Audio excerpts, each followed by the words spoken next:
धन्य धर्म सद्गुरु सुखदा महिमा कही न जाए। जो कुछ कहूँ तुम्हारी कृपा मोहते कुछ बरसा।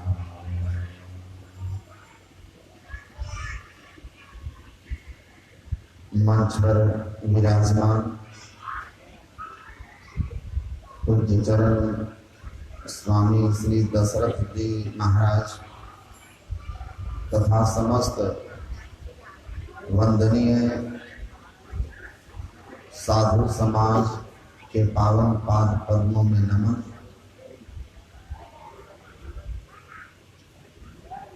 परम आदरणीय सत्संग प्रेमी महानुभाव, धर्मानुरागिनी माताओं एवं धर्मशिला बहनों,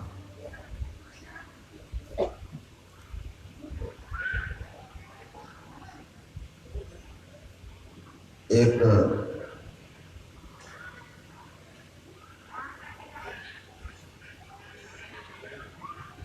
बड़े शहर में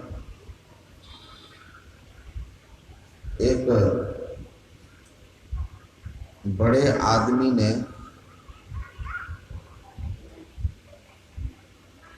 अपने बच्चे के जन्मदिन पर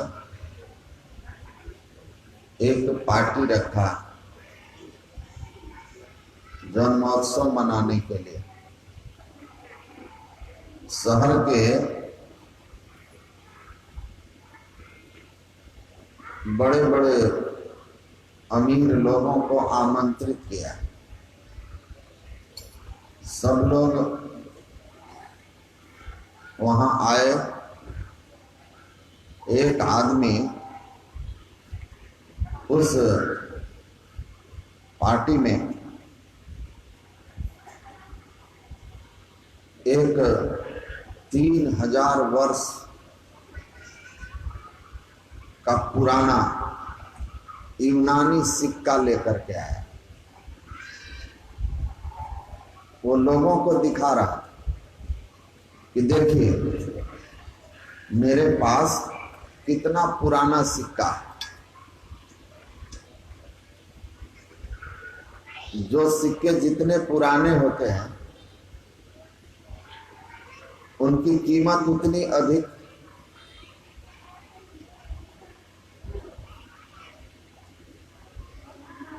सब लोग देख रहे थे, सिक्के वाले की वाहवाही कर रहे थे। वह इतना पुराना सिक्का आपके पास, एक हाथ से दूसरे हाथ में, दूसरे से तीसरे हाथ में। पुरातत्व विभाग जो प्राचीन सिक्कों को संग्रह करता है, उस एक सिक्के की कीमत 25 लाख तक देने को तैयार है कि लोग देखने आएंगे, टिकट कटेगा तो 25 लाख को साल भर में कमा लेंगे। उसके बाद तो इनकम ही इनकम होता रहेगा। लेकिन ये देने को तैयार नहीं था। पर यह सिक्का एक हाथ से दूसरे हाथ, दूसरे से तीसरे हाथ में गया और बहुत से लोग पार्टी में थे। कहीं मिसप्लेस हो गया, खो गया, गायब हो गया। तो सिक्का कहाँ गया, सिक्का कहाँ गया? तो मैं तो इसको दे दिया था, मैं तो उसको दे दिया था, मैं तो उसको दे दिया था। उस आदमी ने कहा आयोजक से,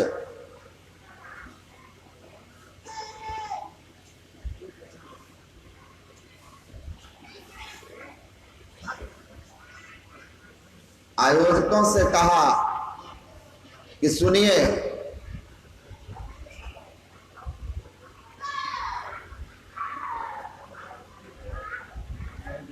आप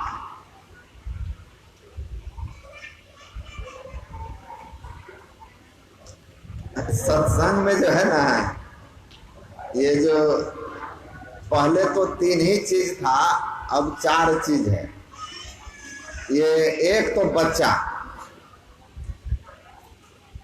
अब प्रायः आजकल 3 चीज हैं। एक, बच्चा आगे से हट जाइए, आगे नहीं आइएगा। एक तो बच्चा और दूसरा आदमी का जूता चप्पल। बैठेंगे यहां और नया जूता चप्पल हो तो ख्याल होगा वहां।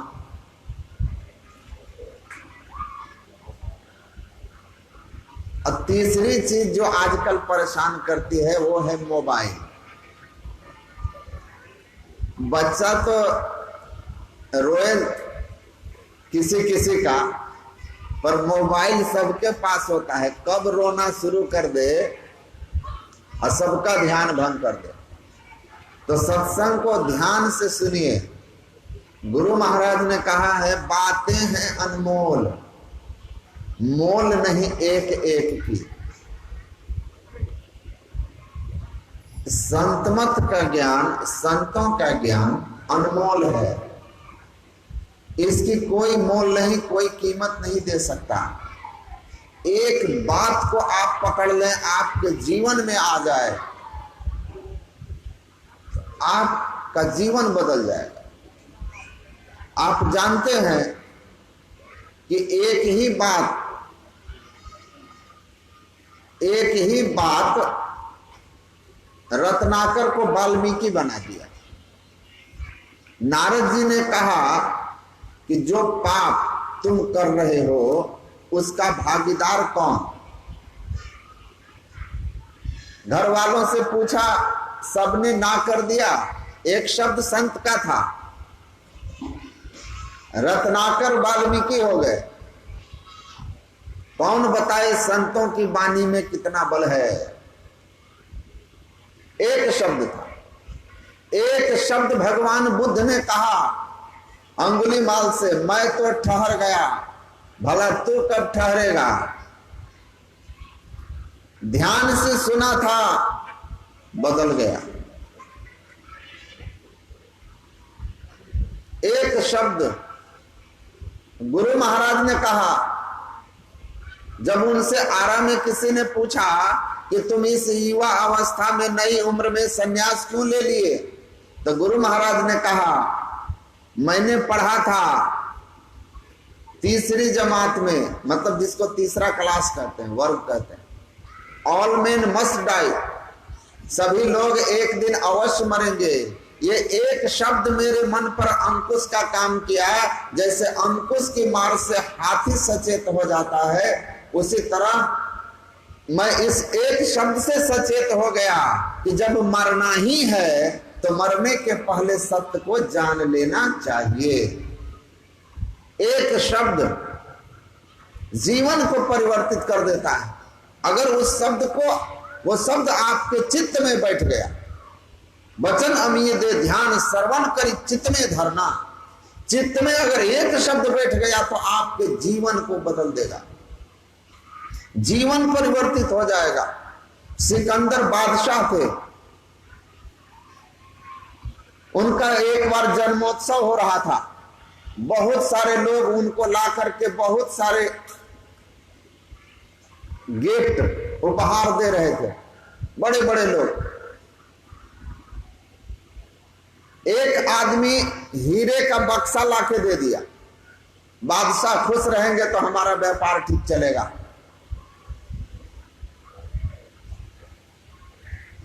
जब गिफ्ट पैक खोला गया तो हीरे का बक्सा खाली। बादशाह सिकंदर ने अपने मंत्रियों से कहा कि कमाल है, बक्से में लोग हीरा रखते हैं सुरक्षा के लिए, और ये बक्सा ही हीरा का है तो इसमें क्या रखें, ये तो खाली दिया है। अब बक्सा का अर्थ होता है उसके अंदर कुछ होना चाहिए, तो इसके अंदर क्या होगा, क्या रखा जाए? सबसे पूछा, कोई कुछ कोई कुछ। उसने कहा भाई बक्सा से महंगी चीज बक्से में होनी चाहिए, कुछ ऐसा बताओ। किसी के पास उत्तर नहीं था। 2-3 दिनों के बाद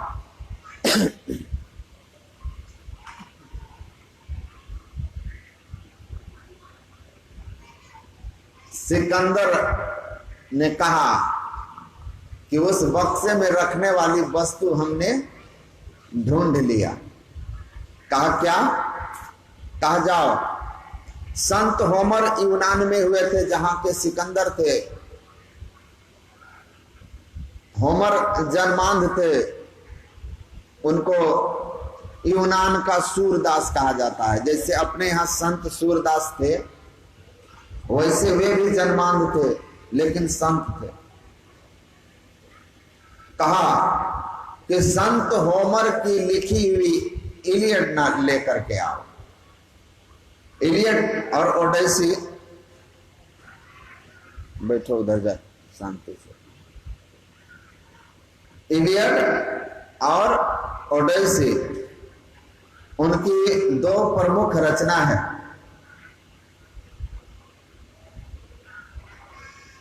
जब लोगों ने पूछा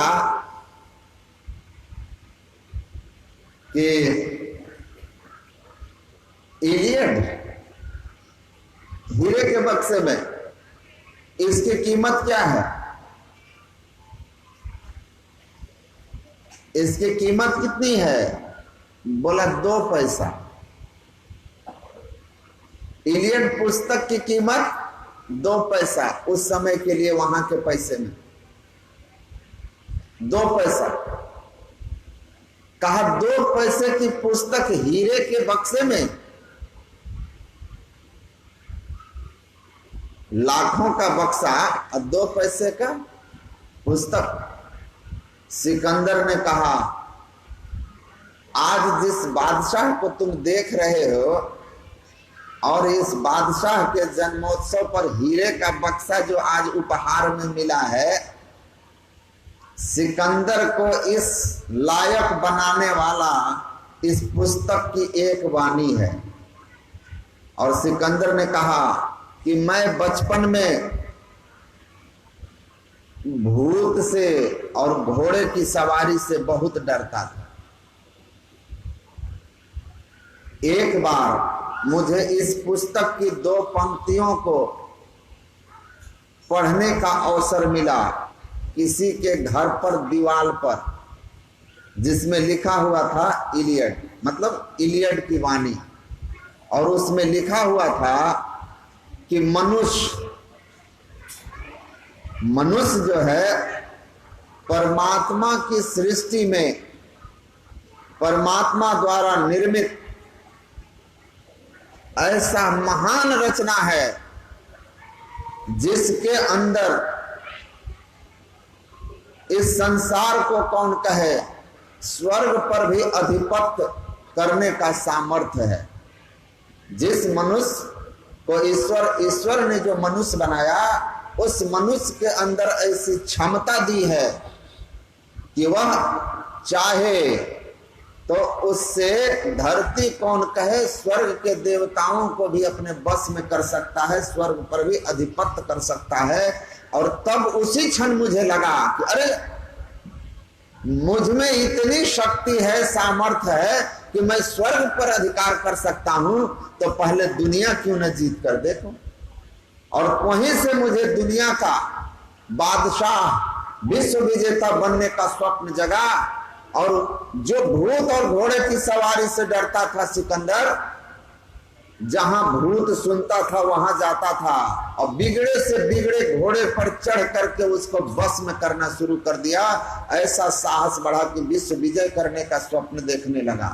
और आज मैं यहां तक आया हूं, उस 2 पंक्ति का कमाल है।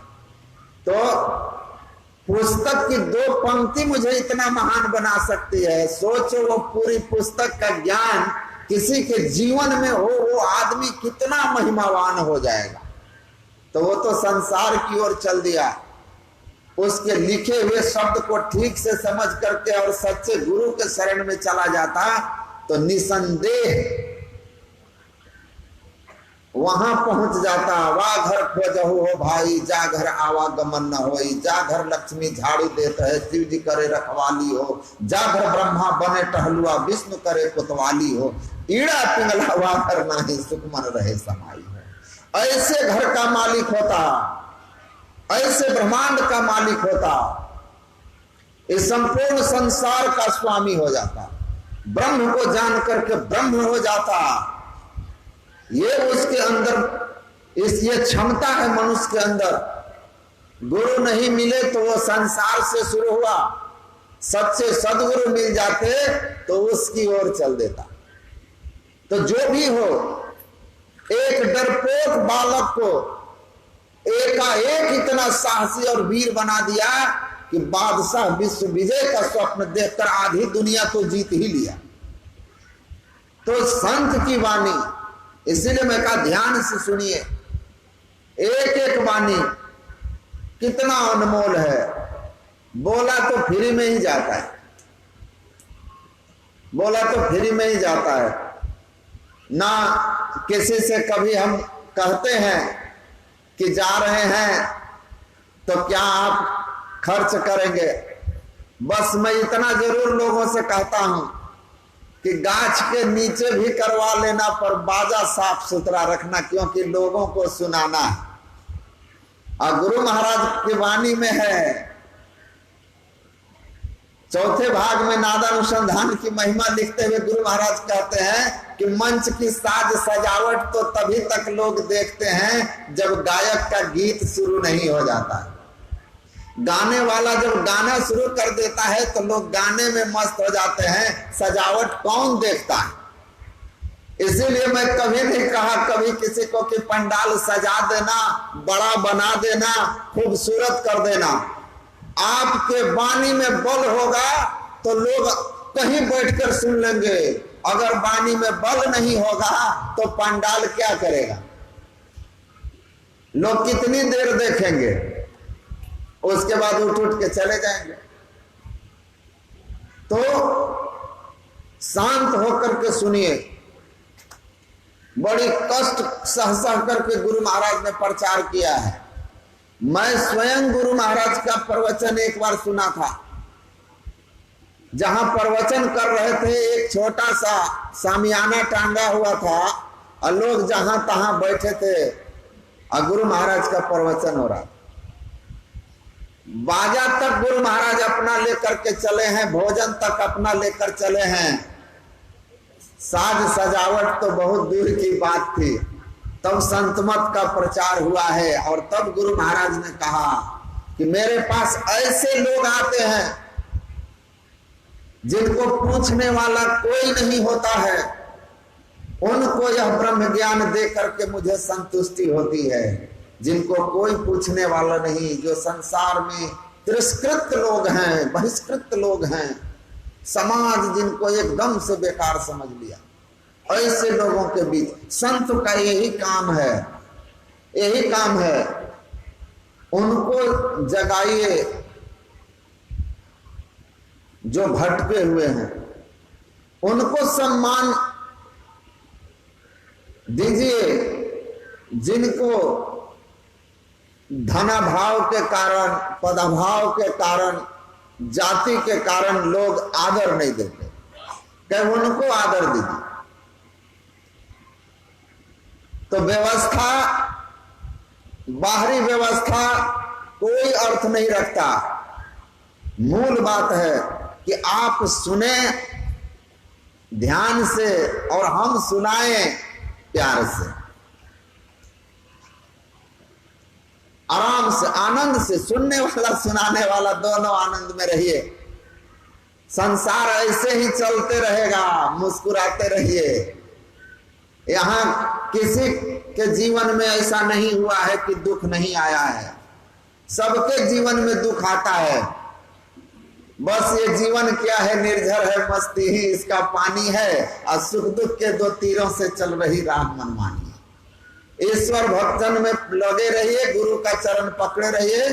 सुख दुख आते जाते रहता है, गुरु गोविंद सिंह जी महाराज ने कहा, छड़ के गुरु द्वारा सिक्खा होर द्वारे जाई ना, और सुख दुख जिंदगी दे बिचावे ताते तू घबराई ना। गुरु गोविंद सिंह कहते हैं कि सुख और दुख जीवन में आते रहना है, गुरु के द्वार को पकड़ के रखना, गुरु के चरण को पकड़ के रखना, गुरु के द्वार को, गुरु के चरण को छोड़ना मत। गुरु के चरण, गुरु के द्वार से पड़े रहोगे तो सुख दुख आते रहेगा, पर तुम्हारा कुछ नहीं बिगड़ेगा, और तुम इस संसार चक्र से जीत करके संसार को जीत चला भव सागर सोई सूरा मर्दाना हो। जीत संसार सागर को जीत जाओगे, लेकिन गुरु के चरण को, गुरु के द्वार को पकड़े रहना। इस द्वार से अगर खाली हाथ चले गए तो संसार का कोई द्वार तुम्हारा थैला भरने वाला नहीं है। तो एक एक बात को ध्यान से सुनिए, जीवन बदल जाएगा अगर अमल कर ले। मैं क्या कह रहा था, 3000 साल पुराना सिक्का दिखा रहा था, एक हाथ से दूसरे हाथ में गया, गायब हो गया। तब उसने कहा कि बुलाओ, पुलिस बुलाओ, हॉल को बंद कर दो, कोई आदमी बाहर नहीं जाना चाहिए, एक भी आदमी बाहर नहीं जाना चाहिए। हॉल बंद कर दिया गया, गेट। पुलिस आ गई, कहा एक एक करके सबको चेक करेंगे, क्योंकि पुराना महंगा सिक्का है, आज के बाजार में 25 लाख। एक एक करके लोगों का चेकिंग होते गया। एक आदमी की बारी आई, कहा चेक करा लो। कहा हम नहीं कराएंगे। कहा क्यों नहीं कराओगे? कहा हम चोर हैं। मैं चोर नहीं हूं जो चेक कराऊं। कहा कि अरे तो इतने सारे लोग चेक कराए, वो सब चोर थे। कहा चोर नहीं थे, उनकी मर्जी, वो कराए, लेकिन मैं नहीं करा सकता। कहा कराना पड़ेगा। कैसे नहीं कराओगे? इसका मतलब सिक्का तुम ही लिए हो, कराना पड़ेगा। बेचारा कहा कैसे करोगे? कहा जबरदस्ती करेंगे। कहा जबरदस्ती करोगे तो इसके पास रिवॉल्वर था, लाइसेंस, कमर से निकाला और कहा देखो जरा जबरदस्ती करके देखो, यही का यही निपटा देंगे सबको। रिवॉल्वर निकाल लिया। लोग बोलने लगे जरूर यही लिया है, रिवॉल्वर भी रखा है, चोर यही है। इतने में आजकल देखते हैं ना सेल्फ हेल्प जो चलता है, भोज भंडारा में देखते हैं ना, अपना अपना लीजिए और खाइए। बफर सिस्टम, बूके बोलते हैं। तो वो बफर सिस्टम, तभी एक परात था जिसके अंदर सब्जी वगैरह थी। तो सब्जी खत्म हो गई तो वेटर उठाया, तो परात के नीचे वो सिक्का पड़ा हुआ। वेटर ने कहा कि अरे यहां है सिक्का। लोग आए, अब कोई देखते देखते वहां रख दिया। वेटर तेजी से आया, उसी पर परात रख दिया, भोजन शुरू हो गया। तो कहा यहां है सिक्का, लीजिए लीजिए।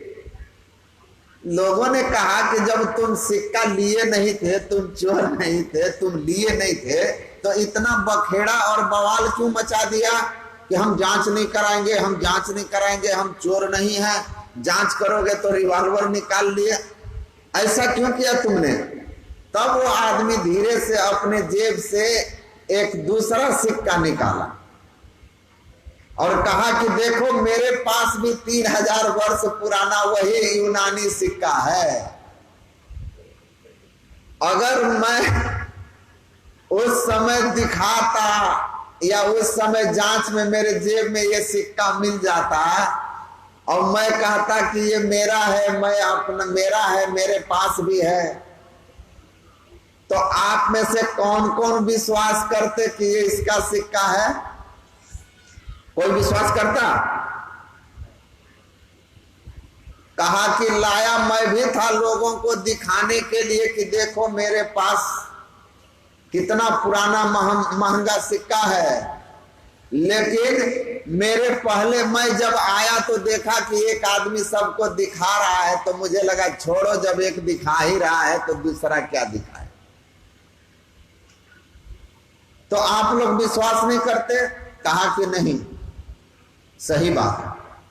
तो मैं कहानी क्यों कह रहा, ये जो संत मत है ये ऐसा ही मत है जो दूसरे मतों की तरह कोई पूर्वाग्रह नहीं रखता कि यह सद्ज्ञान जो संत कबीर साहब को हुआ था उसके बाद किसी को नहीं हुआ, या गुरु नानक देव जी महाराज जिस ज्ञान को प्राप्त किए उससे ऊंचा ज्ञान किसी को हुआ ही नहीं, केवल गुरु नानक को ही हुआ।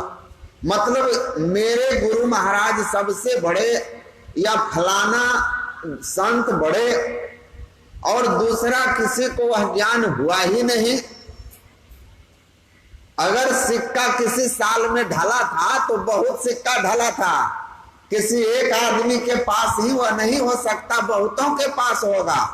उसी तरह जो सत्य है परमात्मा है वो सबके अंदर में है, और जिस किसी पर भी ऊपर वाले की मेहर हुई कृपा हुई गुरु के शरण में गया साधना की तो अनुभव किया। इसीलिए संतमत में सब संतन की बड़ी बलिहारी, सबकी बलिहारी है, क्योंकि सबने उसी सत्य को जाना है। कुरान में भी आया है, मोहम्मद साहब की बानी में भी है कि अल्लाह ने सभी देशों में पैगंबरों को भेजा है जिसने सत्य का प्रचार किया है। भगवान बुद्ध ने कहा हमसे पहले भी बहुत बुद्ध हुए हैं, मतलब संत हुए हैं, मैं उसी पुराने प्रकाश को ही फैला रहा हूं। अर्थात जो उन्होंने अनुभव किया वो मैं भी अनुभव किया, यही कहने का मतलब है बुद्ध का। गुरु महाराज इसी पूर्वाग्रह को खत्म किए, आपस के झगड़े को खत्म किए और कहा कि बाहरी और पंथाई भावों को हटाकर संतों के मूल और सार विचारों को ग्रहण किया जाए तो यही सिद्ध होगा कि सब संतों का एक ही मत है।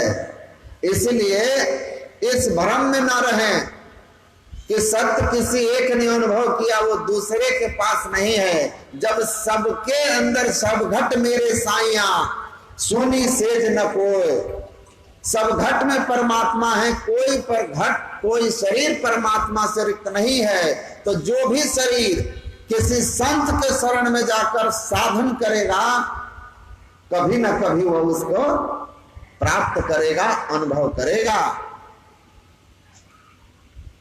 तो हम लोग अभी सुन रहे थे, इसीलिए संत गुरु नानक देव को भी सुने, संत तुलसी साहब को भी सुने और गुरु महाराज को भी सुने, उन ऋषियों को भी सुने, ऋषि को भी सुने जो सृष्टि में बहुत पहले हुए। और ब्रह्म उपनिषद से हम लोगों का पाठ शुरू हुआ। ब्रह्म उपनिषद, उपनिषद वेदांत नाम उपनिषद प्रमाणम। वेदांत किसको कहते हैं आप सुने होंगे, गुरु महाराज के प्रवचन में भी बार बार आता है। वेदांत वेद का वह सार भाग, अंतिम ज्ञान, जिस ज्ञान के बाद और कुछ जानना शेष नहीं रहता। बिनु मसी लिखे कलम बिनु कागज, आगम निगम तत्सारा, ब्रह्म रूपनी भेद विचारे, प्रेम रतन की धारा, जाके अनुभव आग लगी, कसमल सकल जरी तन भीतर ऐसी प्रेम पगी। कबीर साहब कहते हैं अनुभूति जिनको हो गई, ब्रह्म तत्व को जान लिया, बिना मसी बिना कागज। कबीर साहब ने अपने लिए कहा मसी कागज छुओ नहीं, कलम गहो नहीं हाथ। बिना कलम छुए बिना कागज छुए संत कबीर उस परम ज्ञान को उपलब्ध हो गए थे, अपने शरीर में डुबकी मार करके उस ज्ञान को उपलब्ध हो गए थे। लाया मुट्ठी ज्ञान का जामे वस्तु अनेक, उस ज्ञान को उपलब्ध हो गए जिस ज्ञान के बाद और कुछ ज्ञान पाना शेष नहीं रह जाता, सर्वज्ञता आ जाती है। सर्वज्ञ हो गए बिना पढ़े,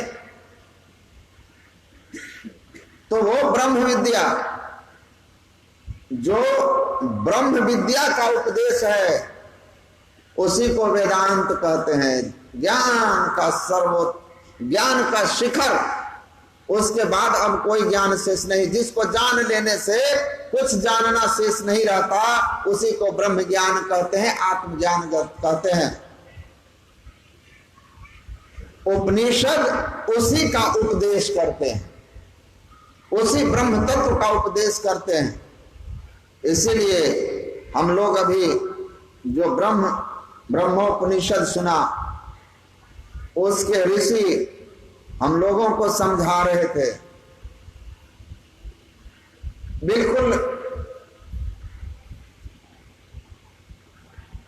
विज्ञान है, ये संत मत बिल्कुल विज्ञान है, इसको याद रखिएगा। विज्ञान में अभी तक खोज जारी है, परिवर्तन भी जारी है। रोज नए सिद्धांत विज्ञान के बनते हैं और टूटते भी हैं। लेकिन उपनिषद में जो ऋषि कह गए, आज भी किसी को अनुभव होता है तो वह भी यही कहता है। उपनिषद के ऋषि अगर हजारों वर्ष पहले सृष्टि के आरंभ में वेद में अगर कहकर चले गए, तो आज के भी ऋषि वही कहते हैं, आज के भी संत वही कहते हैं। एको देव सर्वभूतेषु गूढ़ः सर्वव्यापी सर्वभूतांतरात्मा कर्माध्यक्ष सर्वभूतादिवास साक्षी चेतो केवलो निर्गुणश्च। अगर वो कहते हैं एक ही परम तत्व है जो सब में सर्वव्यापक होकर के है, वही सबका अधिष्ठाता है, सबको आधार देने वाला है, सबके कर्मों का फल देने वाला है, अनंत सत्ता है वो, तो आज इस 20वीं सदी के महान संत महर्षि में ही परमहंस जी महाराज और उनके बीच में जितने भी ऋषि संत हुए, सब यही कहते हैं कि एक परम तत्व जो है वही आदि अंत रहित असीम अजन्मा गोचर सर्वव्यापक और सर्वव्यापकता के परे है। सब वही कहेंगे, इसमें कोई परिवर्तन नहीं। मैं जा रहा था सत्संग करने के लिए, पटना से बंबई, पटना एयरपोर्ट पर प्लेन में चढ़े, हमारे पड़ोस में एक आदमी बैठे हुए थे। उन्होंने मुझसे कहा ईश्वर की जो धारणा है वो अनुभव की धारणा है, तर्क की धारणा है। मैंने बोला आप अध्यात्म शास्त्र को पढ़े हैं? बोला कि नहीं, मैं नहीं पढ़ता, मैं विज्ञान का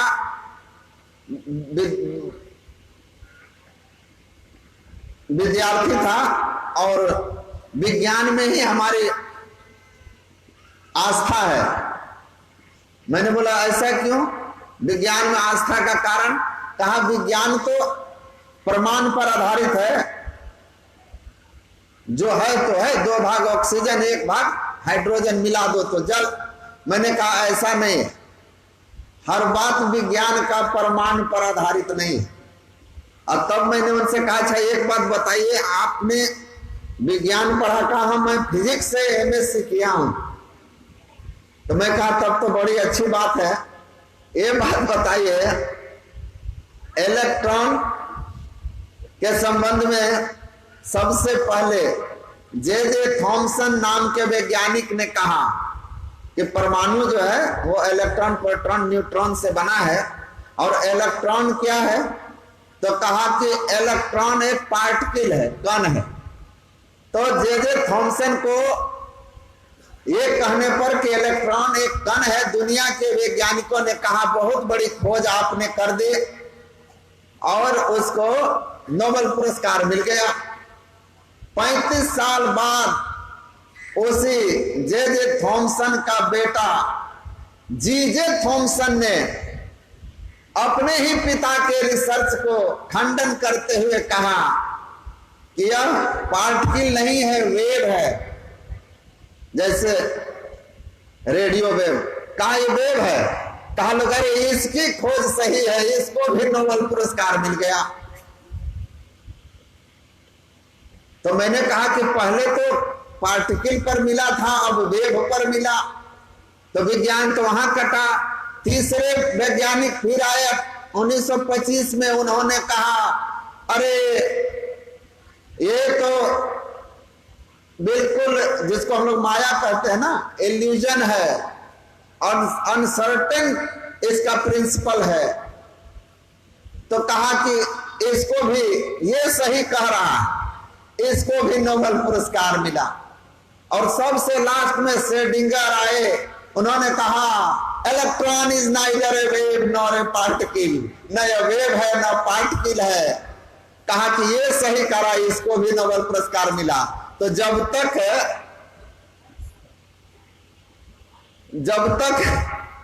जे थॉमसन का खंडन उसका बेटा नहीं किया था, तब तक तो सब यही पढ़ते थे कि इलेक्ट्रॉन कौन है, और अगर आप कहते कि गलत है तो मार कर देता वो। अरे लिखा हुआ है, विज्ञान है, प्रमाण है। लेकिन आज तक अब पढ़ रहे हैं नाइदर वेव नॉर पार्टिकल। तो आप चौथा आदमी को पढ़ रहे हैं, क्या पता कल इसका भी कोई आए और कह दे ये भी सही नहीं है। तो मैंने कहा कि विज्ञान भी शाश्वत सत्य नहीं है, कहां तक जाएगा कोई नहीं जानता। लेकिन अध्यात्म शाश्वत सत्य है, इसमें परिवर्तन नहीं होता। ये अपरिवर्तनशील की खोज है, इसलिए इसमें कोई परिवर्तन की बात नहीं है। सत्य सोई जो बिनसे नहीं, अपरिवर्तनशील सर्वव्यापी सत्ता का अनुभव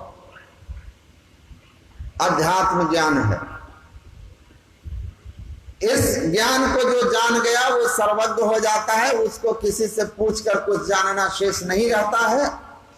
तो ऋषि कहते हैं कि आप इस संसार में हैं, तू और तेरे पीयू भी घटी अंतरे, आप और परमात्मा दोनों इस शरीर में हैं, तो आपका परमात्मा से मिलन नहीं होता।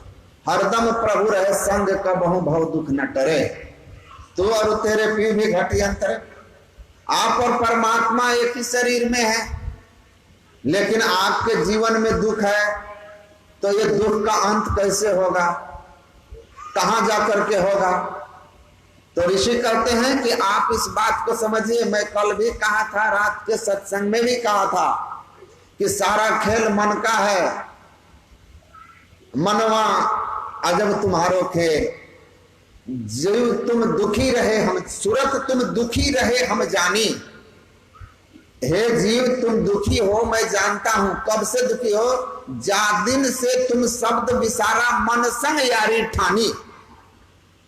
मन के संग जब यारी हो गई तो यह सूरत जो कैसा है,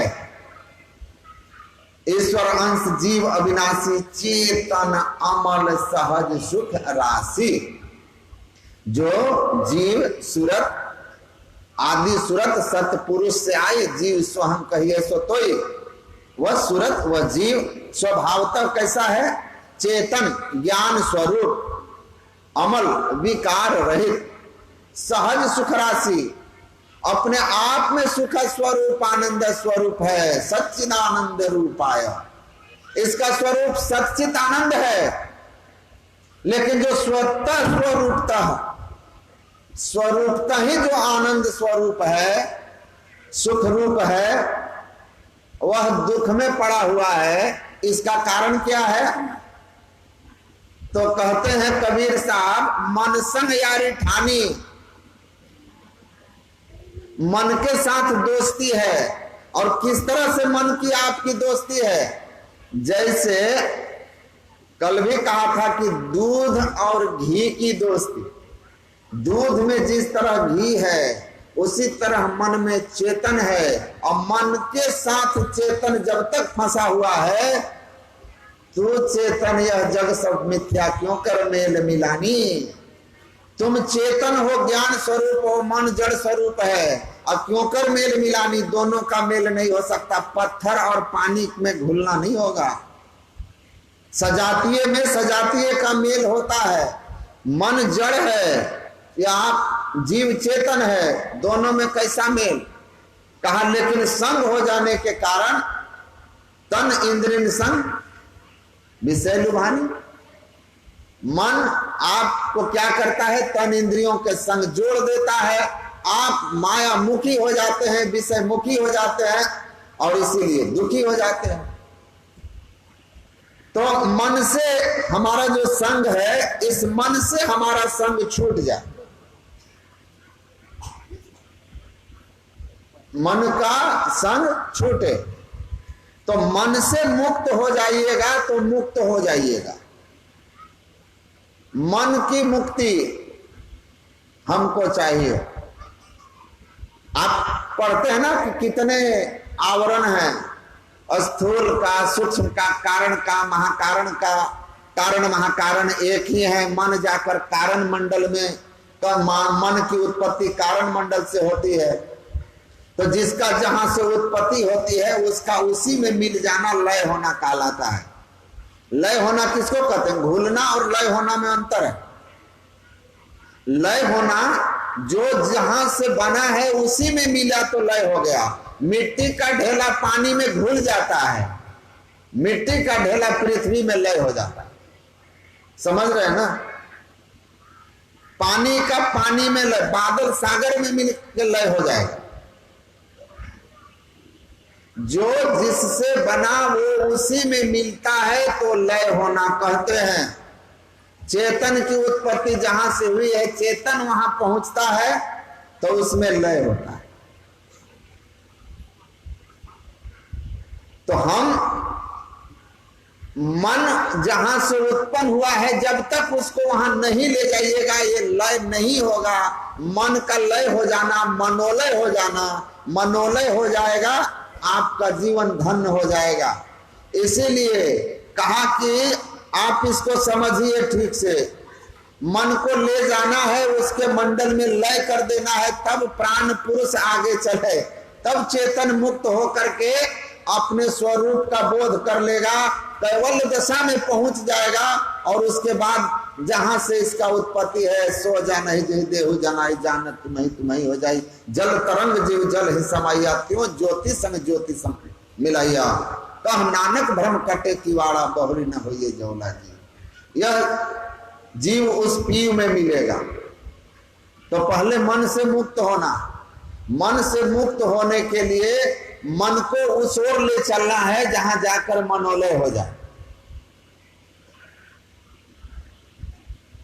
अब मन है कहां, चलेगा कहां से? तो ये ज्ञान है। कबीर साहब कहते हैं, इस तन में मन कहां बसत है, निकस जाए कहीं ठौर। और गुरुगम हो तो परख ले, नातर कर गुरु।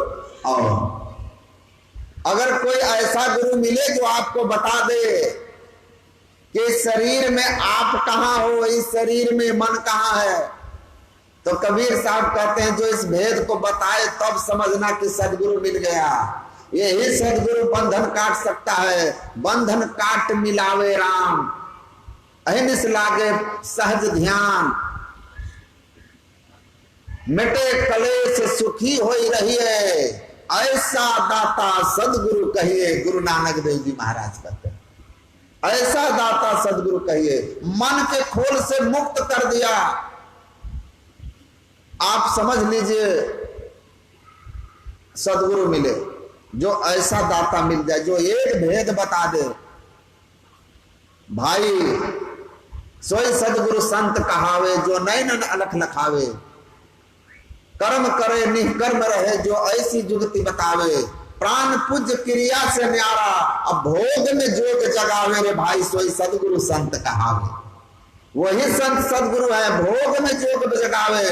नानक सदगुरु भेंटिया, पोरे होवे जुगति। हसन दिया, खेलन दिया, खानन दिया, पहनन दिया, बीचे होवे मुक्ति। मतलब घर में रहते हुए, परिवार में रहते हुए, जो संसार के भोगों के बीच आपको संयम सदाचार का उपदेश करके और आपको यह योग की विधि बता दे कि किस तरह भोग के बीच योग करके और आप संसार चक्र से मुक्त हो जाओगे, बंधन को काट लोगे और शाश्वत सुख शांति को पालोगे। कहते हैं वो सदगुरु कहलाते हैं। कबीर साहब कहते हैं कि ये सदगुरु धर्मा ही घर दे दिखाई, सो सतगुरु परख सुजान। पंच शब्द धुनकार धुनी तह बाजे शब्द निशान। घर में घर दिखाने वाला, शरीर में दिखाने वाला। मेटरलिंक की मैंने रचना पढ़ी, ब्लू बर्ड। ब्लू बर्ड मेटरलिंक एक दार्शनिक है जर्मन के, उन्होंने बुलबुल नाम की एक पुस्तक लिखी, एक ड्रामा है, आध्यात्मिक ड्रामा। उस पुस्तक में लिखते हैं कि दो भौरे थे, भाई थे, दो भौरे भाई थे बुलबुल। उन लोगों के मन में विचार हुआ कि एक जन्म के पिता जो होते हैं वो अपने पुत्र की इतनी व्यवस्था करते हैं, माता पिता की, हमारे बच्चे को कोई तकलीफ ना हो। और वह परमात्मा तो परम पिता है और परम पिता ने यह संसार रचा है, हम उसकी सनातन संतान हैं। ममे वांस से जीव लोक के जीव भूत सनातना। भगवान कृष्ण कहते हैं मेरा ही सनातन संसार में जीव कहलाता है। तो हम परमात्मा के सनातन संतान हैं, वो परम पिता हैं हमारे। तो उन्होंने यह संसार बनाया है, यह प्रकृति द्वय उत्पत्ति लय होए प्रभु की मुख से।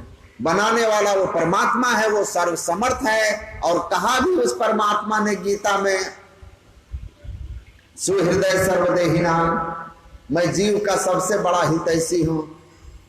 तो जब जीव के सबसे बड़े हितैषी परमात्मा है और सर्वसमर्थ है, तो ये जो संसार है, जिस संसार में दुख ही दुख हम लोगों को मिल रहा है, दुखालयम, दुख का घर बना हुआ है, तो वो परम पिता जरूर हम लोगों के लिए सुख का स्थान भी बनाया होगा।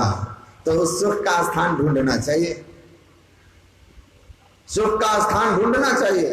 तो कहां है वो सुख का स्थान? कहा पंख भी दिए हैं पिता, तो उड़ो ढूंढो। तो वो निकल गए ढूंढने के लिए। अब उनको जहां जहां कोई बता दिया, कोई कहे पथरा में, कोई कहे तीरथ में, तो जो जहां बताया सब घूम लिया। कोई धावत है मथुरा नगरी, कोई जाए बनारस बास करे। जब व्यापक तत्व पहचान लिया तो भ्रम का भंडा फोड़ दिया, ऐसी गुरुदेव कर भी कृपा मेरे मोह का बंधन तोड़ दिया। तो अज्ञानता थी, गुरु मिले नहीं। तो जब तक गुरु नहीं मिलेंगे अज्ञानता बनी रहेगी। जो बताने वाला नहीं मिलेगा कि मन के संग में तुम्हारा दुख है, तन के संग से तुम दुखी हो, इंद्रियों के संग से तुम दुखी हो, घटतम प्रकाश व सब पत्रे के आवरण में रह करके तुम दुखी हो, इन सब से मुक्त हो करके तुम सुखी हो जाओगे। इसके पहले तो तुम करोड़ों उपाय कर लो, तुम सुखी नहीं हो सकते हो। तो ये भेद बताने वाला गुरु मिल जाए तो मिले नहीं, तो जो मिलते हैं जाको जैसा गुरु मिला, ताकि तो ऐसी शुद्धि या बुद्धि जो कह लीजिए, तो गुरु में तो चल दिया, सारे तीर्थ घूम लिया, जितने तीर्थ हैं सब घूम लिया। हिंदू मुसलमान सिख ईसाई जितने भी धर्मों के तीर्थ थे, जहां जाकर लोग पाप मुक्त हो जाते हैं कि भावना और सुखी हो जाएंगे, सब घूम लिया। लेकिन कहीं उनको शांति नहीं मिली, सुख नहीं मिला। दोनों भाई उदास हो गए, निराश हो गए और कहा कि चलो अब लौट के बुद्ध घर का। चलो, परमात्मा ने कहीं सुख का स्थान नहीं बनाया, यह संसार दुखालय बनाया है, यहाँ कोई सुख नहीं है। जनी लिप्टोरे प्यारे जग परदेसवा सुख का चिन्हवाना है का, कोई सुख का घर नहीं है। चलो, दोनों भाई वापस लौटे, थके हारे हताश निराश लौटे। और दोनों जब अपने घर के अंदर प्रवेश किए तो मेटरलिंक कहते हैं कि अपने घर के अंदर प्रवेश करते ही दोनों एक दूसरे को आश्चर्यचकित होकर के देखते हैं और कहते हैं, oh we went so far and it is here all the time. अरे, जिस सुख को, जिस शांति को, जिस आनंद के स्थान को खोजने के लिए हम लोग सारी दुनिया का चक्कर लगाकर चले आए, वो परमपिता परमात्मा ने तो इस घर में ही बना के रखा हुआ था। वो स्थान यही है, यही है, इसी शरीर में है। तो हम व्यर्थ का इतना दूर चले गए, वो यही था। इसीलिए कहा कि सदगुरु वही हैं जो घर में घर दे दिखाई, शरीर में शरीर और शरीर में परमात्मा, तू और तेरे पी भी घटी अंतरे, ये भेद बताने वाला। बाहर भरमन बाल खिल जनसन अभ्यंतर धसु हो, थे अंध बने फिरते बाहर, अंतर पथ भेद न थे जाहर।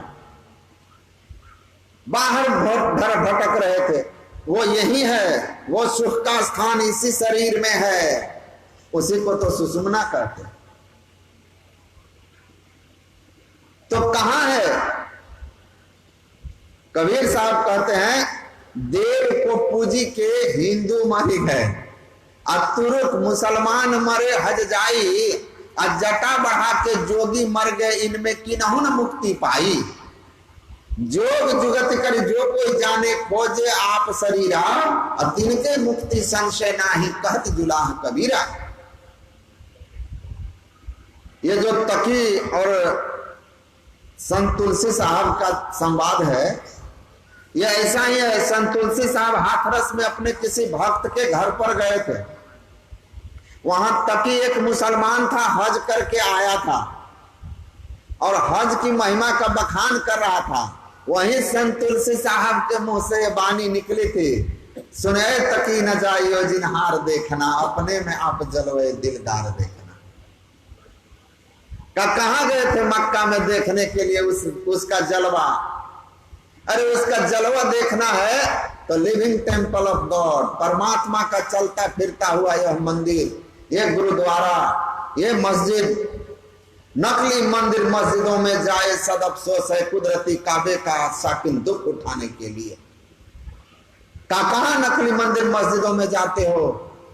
वहां दुख मिलने वाला है, सुख मिलेगा। ये जो ईश्वर का बनाया हुआ चलता फिरता हुआ मंदिर, मस्जिद, गुरुद्वारा है, गिरजा घर है, इसमें खोजो, इसमें घुसो।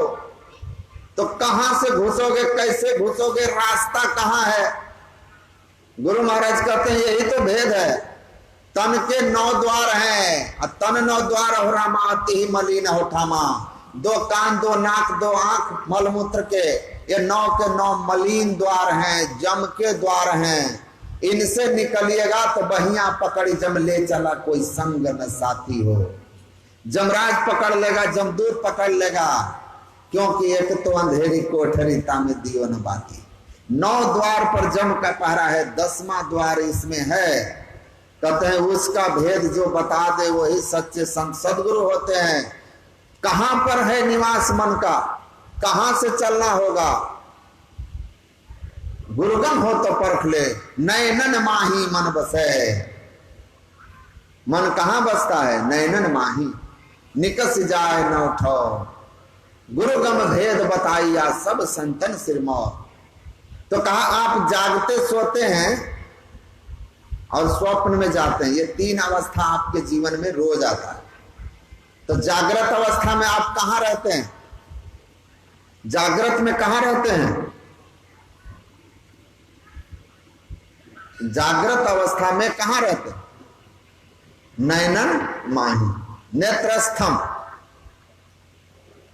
देखिए इतनी मोटी पुस्तक लिखी हुई है ऋषिकेश के एक महात्मा, गीता प्रेस के, गुजर गए, बड़े त्यागी थे, संयमी भी थे, निष्कलंक चरित्र जिया उन्होंने, आदरणीय हैं, प्रणम्य हैं, लेकिन गीता पर टीका लिखते हुए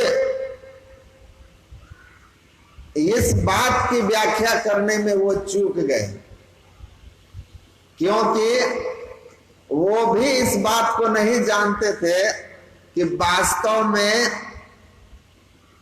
ध्यान की क्रिया कहां से होती है, चित्तवृत्ति का सिमटाव कैसे होता है, नशाग्र कहां है। उनसे भी चुप हो गई। महर्षि संत सेवी जी महाराज ने पूछा कि नासाग्र के लिए भगवान कृष्ण ने कहा है कि दिशाओं को छोड़ करके नासाग्र में देखिए, तो नासाग्र कहां है? तो उन्होंने ऐसे किया था। तो पूजपाद महर्षि संत सेवी जी महाराज ने कहा कि चलिए हम समझ गए कि साधना का कितना ज्ञान है। मैं भी उनके यहाँ जाता था सुबह सत्संग सुनने, तो लिख करके देना पड़ता था। आज प्रश्न लिख के दीजिए तो कल वो उत्तर सुनाते थे। मैंने प्रश्न लिख करके दिया कि गीता में भगवान कृष्ण ने कहा सर्वद्वाराणि संयम्य मनो हृदय निरुद्ध च मूर्धन्याधायात्मनः प्राणमास्थितो योग धारणम, कि सभी द्वारों को संयम कीजिए। इसके लिए क्या करना होगा? मन को हृदय में रोकिए। ऐसा करने से मूर्धा में प्राण प्रतिष्ठित हो जाएगा और आपके सारे द्वार संयमित हो जाएंगे। हमारे 9 द्वार ऐसे झरोखे हैं जिनसे विषयों का बयार आता है और उन बयारों में हमारी वृत्ति बह जाती है, हम विषयी होकर के दुख उठाते हैं। तो हमारी वृत्ति विषयों की ओर ना जाए, 9 द्वार हमारे बंद हो जाए। त्यागी चढ़ू 10वें द्वार, वो 9 द्वार को हम त्याग करके 10वें द्वार में चले जाएं। तो मैंने कहा कि इसमें लिखा हुआ है हृदय को कहां रोको, मन को कहां रोको, हृदय में। महाराज मन को हृदय में कैसे रोकेंगे? मन को हृदय में कैसे रोकेंगे? और हृदय कौन सा है? दूसरे दिन उनके सेवक से मैंने पूछा कि भाई सबके प्रश्न का उत्तर दिया, मेरे प्रश्न का नहीं। तो उन्होंने कहा, वो पूजपाठ से पहले मिल चुके थे, मैं तो 5-6 साल बाद उसके बाद मैं गया था। तो उन्होंने कहा कि गुरुजी को जब मैं आपका प्रश्न दिया तो गुरुजी ने पूछा कि जो प्रश्न करता है इसका परिचय क्या है? तो कहा कि मैंने कहा कि वो लक्ष्मण झूला के महर्षि में ही आश्रम में रहता है। तो कहते हैं कि प्रश्नकर्ता को इसका उत्तर खुद मालूम है। तो बोला कि गुरुजी क्या है इसका उत्तर? तो हम बोले अरे भाई बताएं तो वो कहता है कि गुरुजी बोले कि हम लोग भक्ति मार्गी हैं, वे योग मार्गी हैं। मैंने कहा भैया मार्ग तो एक ही है, अंतर मार्ग, उसी को अलग अलग नाम से पुकारते हैं। तब वो हंसते हुए कहा कि गुरुजी का इस योग के बारे में गुरुजी को उतना ज्ञान नहीं है। मैंने कहा तुम तो सीख लो, कम से कम तुम सीख लो, ना तो कर गुरु। और तो इस हृदय के लिए नहीं कहा। मन कहाँ रहता है? नेत्रस्थम जागृतम विद्यात्। मैंने कहा जागृत अवस्था में नेत्र में मन रहता है, नेत्रों में, नेत्रों के मध्य। नैनन माही, माही मने मध्य, नैनन, नैन एक वचन, नैनन बहुवचन। इसलिए यहाँ योग हृदय है। योग हृदय में अपने मन को निरुद्ध कीजिए, क्योंकि मन वहीं से फैलता है। मन के फैलाव का सेंटर वही है। जागृत अवस्था में यही रहता है मन, और मन के संग चेतन। मन चेतन की शक्ति से चैतन्य होता है और वह इंद्रियों के घाटों में पहुंच करके इंद्रियों को चेतन कर देता है।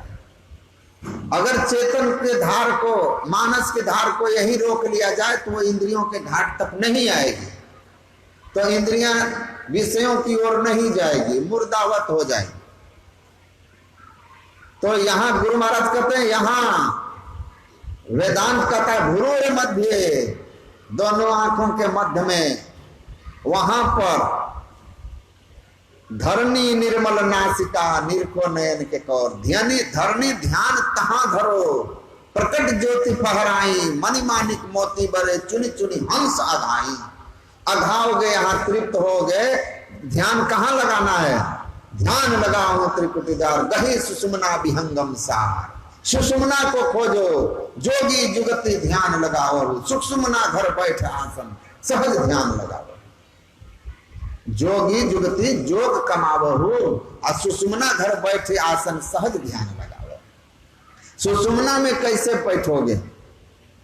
कैसे वहां अपनी वृत्ति को स्थिर करोगे? जहां मन है वहीं उसको रोकना है। जागृत अवस्था में दोनों आंखों के बीच में तापर कंज कमल है भाई। राधा स्वामी कहते हैं, बग भौरा दुई रूप लखाई, निज मन तहां करत ठकुराई, सो नैनन पिछुआरा है। दोनों आंखों के ठीक मध्य में शिव नेत्र सहरग सुषुम्ना में जागृत अवस्था में मन होता है। 14 इंद्रियों के साथ, 5 कर्म, 5 ज्ञान इंद्रिय, और फिर जीव जब यहाँ रहता है तो मन बुद्धि चित्त अहंकार 14 इंद्रियां चेतन के संग होती है। संपूर्ण संसार का बोध होता है। चलती हुई एक चींटी का भी आपको अनुभूति होता है। स्वप्न अवस्था में कंठ में आ जाते हैं तो स्वप्न देखते हैं, क्योंकि 10 इंद्रियां छूट के 4 इंद्रियां मन बुद्धि चित्त रह जाता है। मनोमय जगत में संस्कारों के कारण हम स्वप्न देखते रहते हैं। और गहरी नींद में जाते हैं तो सुसुप्तम हृदयस्थम। तो गहरी नींद में जीव हृदय में चला जाता है। चित्ते करना सुसुप्ति ही, केवल चित्त इंद्रिय जब रह जाए तो सुसुप्ति की अवस्था। उस अवस्था में हम कोई स्वप्न नहीं देखते, केवल और केवल श्वास की गति चलती रहती है, चित्त में कंपन होता है, श्वास की गति चलती है और हम गहरी नींद में जिंदा रहते हैं। फिर यहां से कंठ, कंठ से यहां, ये तीन अवस्था होते रहता है। तीनों अवस्थाएं कहां होती है? तीनों अवस्था स्थूल शरीर के तल पर होता है, अंधकार के तल पर होता है। तीनों अंधकार के ही तल पर, स्थूल शरीर के ही तल पर होता है। इसीलिए जैसे जैसे नीचे जाते हैं और अज्ञानता बढ़ती चली जाती है। कहते हैं कि तीन अवस्था तजहु भजहु भगवान, इन तीन अवस्थाओं को छोड़ दीजिए, चौथी अवस्था में जाइए, इसके लिए साधन करिए। चौथी अवस्था जाइएगा, उसको कहते हैं तुरीय अवस्था, उसको तुरीय अवस्था कहते हैं। चौथी अवस्था, चंचल चित्त को थीर कर चौथी में चितलाभ, चंद सुधारस चाखी के चिंता मणिपद पा। सारे चिंता फिक्र जीवन से चले जाएंगे।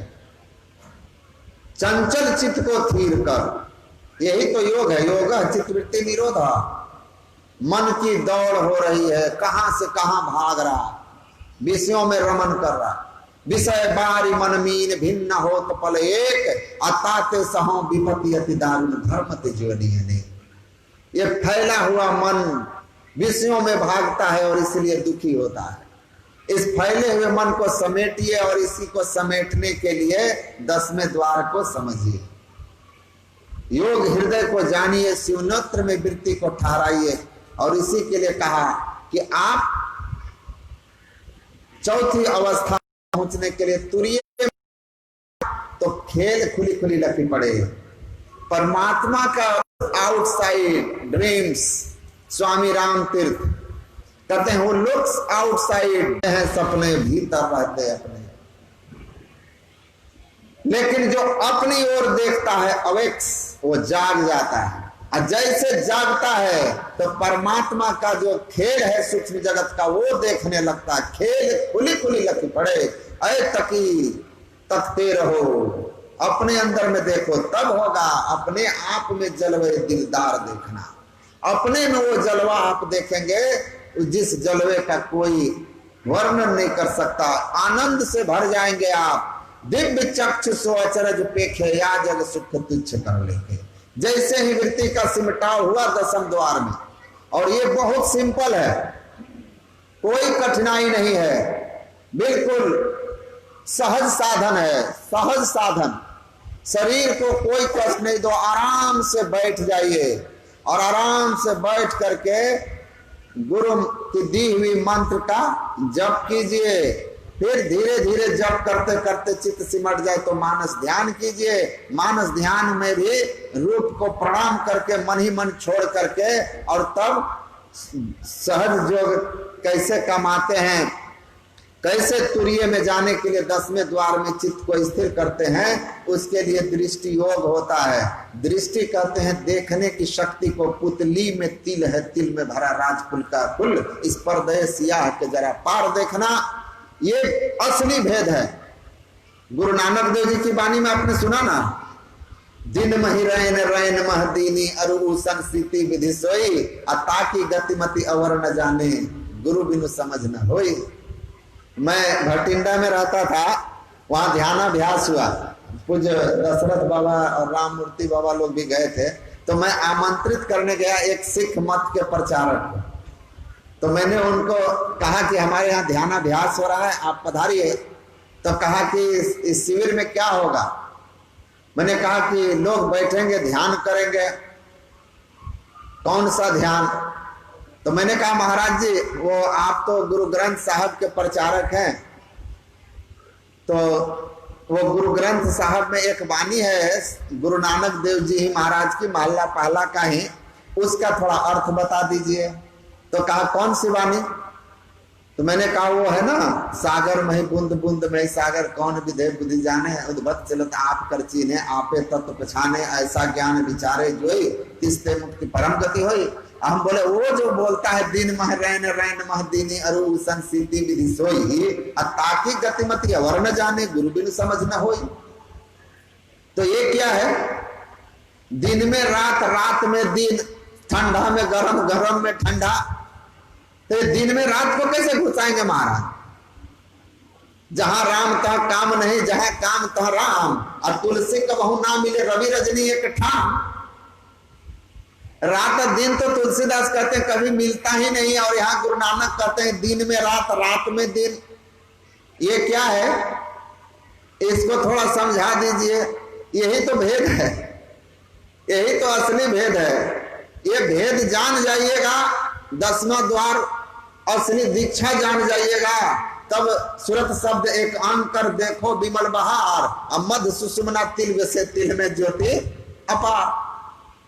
आप है तिल के भीतर बिरला, साधु पाया है, मेरी नजर में मोती आया है।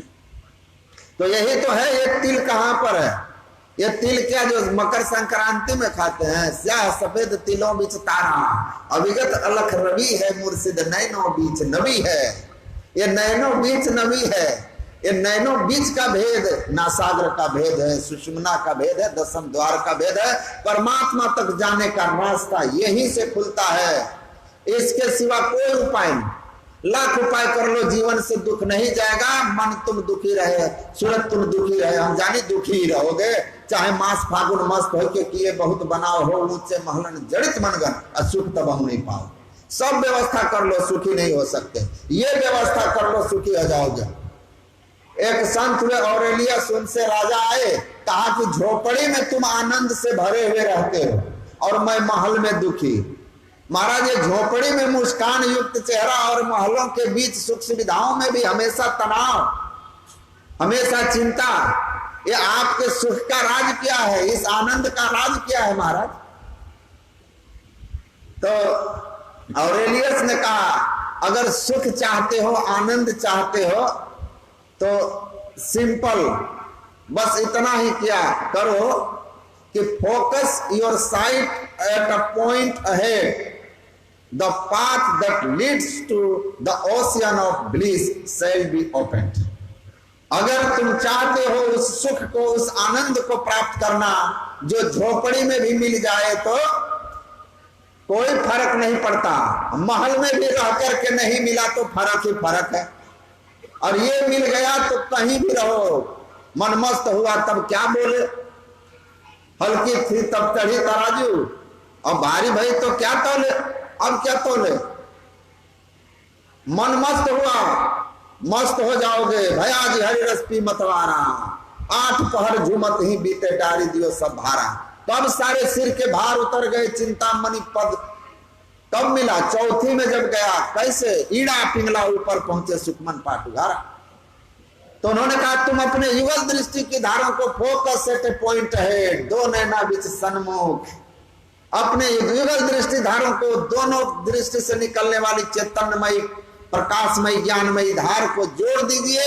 जिस क्षण ये दोनों जुड़ जाएंगी, उसी क्षण the path that leads to the ocean of bliss, आनंद का जो सागर है उसका रास्ता खुल जाएगा।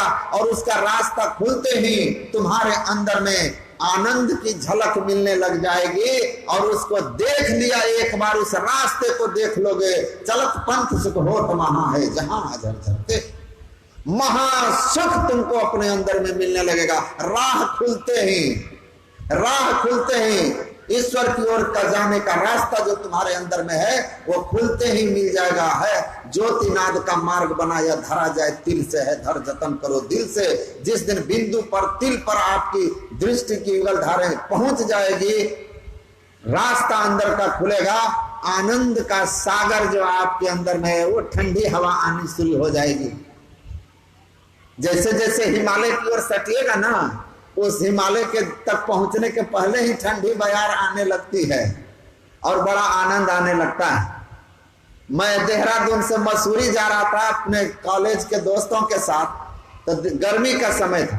तो हम लोग बस में चढ़े तो सब लोग देखे स्वेटर पहन लिए थे, चादर उधर रख लिए थे, और हम लोग नए नए जीन्स टी शर्ट, वो कौन खोले गर्मी के महीने में। तो कहा कंडक्टर की पहन लीजिए, आप लोग स्वेटर वगैरह गर्म कपड़ा निकाल लीजिए। तो हम लोग बोले कि क्या ये अप्रैल मई में क्या इतनी गर्मी, यहाँ तो इतनी गर्मी है। कारे ऊपर जैसे जैसे जाइएगा ठंडा होने लगेगा। हम लोग पहने नहीं थे, लेकिन एक आध निकाल के रख लिए। जैसे जैसे हिमालय की मसूरी की ऊंचाई पर बस चढ़ते गया, हिमालय सटते गया, ठंडी बढ़ने लगी, और हम लोगों को में से जो स्वेटर निकाले थे, एक निकाला तो ठीक है, कुछ तो काम चल रहा था। लेकिन भाई साहब जैसे जैसे मसूरी के तरफ बढ़ते गए, वो कहावत है ना, लुच्चा का मौत माघ महीना, वही हाल हम लोगों का हुआ। एक स्वेटर से कुछ नहीं, थरथरी लग रही थी। और कंडक्टर कह रहा है, बोले थे ना कि स्वेटर चादर सब निकाल लो, तो आप लोगों को भी लग रहा था कि दिल्ली है ये। कैसा लग रहा है? अब सब बैग डिक्की में रख दिया था बस की। हम लोग वहां उतरते सबसे पहले खोले और पहने, पहुंचे तब तो बात छोड़िए, सटने लगे तो उसकी ठंडी बयार आनी शुरू हो गई। तो उसी तरह परमात्मा तक पहुंचना वाणी से परे, यतो वाचो निवर्तन्ते अप्राप्य मनसा सह, मन तो पहले गल जाएगा। उस आनंद को कोई कह नहीं सकता। परम स्वाद सब ही जो निरंतर अमित तो उपजावे, मन वाणी को अगम अगोचर सो जाने जो पावे। लेकिन जैसे ही वृत्ति वहां टिक जाती है, अंधकार फटता है, प्रकाश होता है, उसका ही सुख ऐसा है कि विषय सुख तुच्छ हो जाता है। अब आपका मन विषय की ओर नहीं जाएगा। छिन छिन मन को वहां लगा हुए, एक पलक छूटन नहीं पावे। सुरक्षा रानी रहे आकाशा, तिल खिड़की में निज दिन वासा। गगन द्वार दिसे एक तारा, अनहद नाद सुने झनकारा।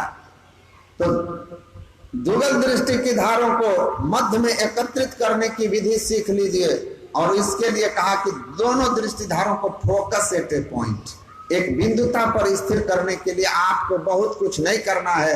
आपको तो केवल बैठ करके गुरु की युक्ति से देखते रहना है। लक्ष्य पर देखते रहो, मन भागता है, लगाते रहो लगाते रहो, लखत लखत लखी पड़े दिखेगा। तो मैंने कहा कि दिन में रात, रात में दिन क्या होगा।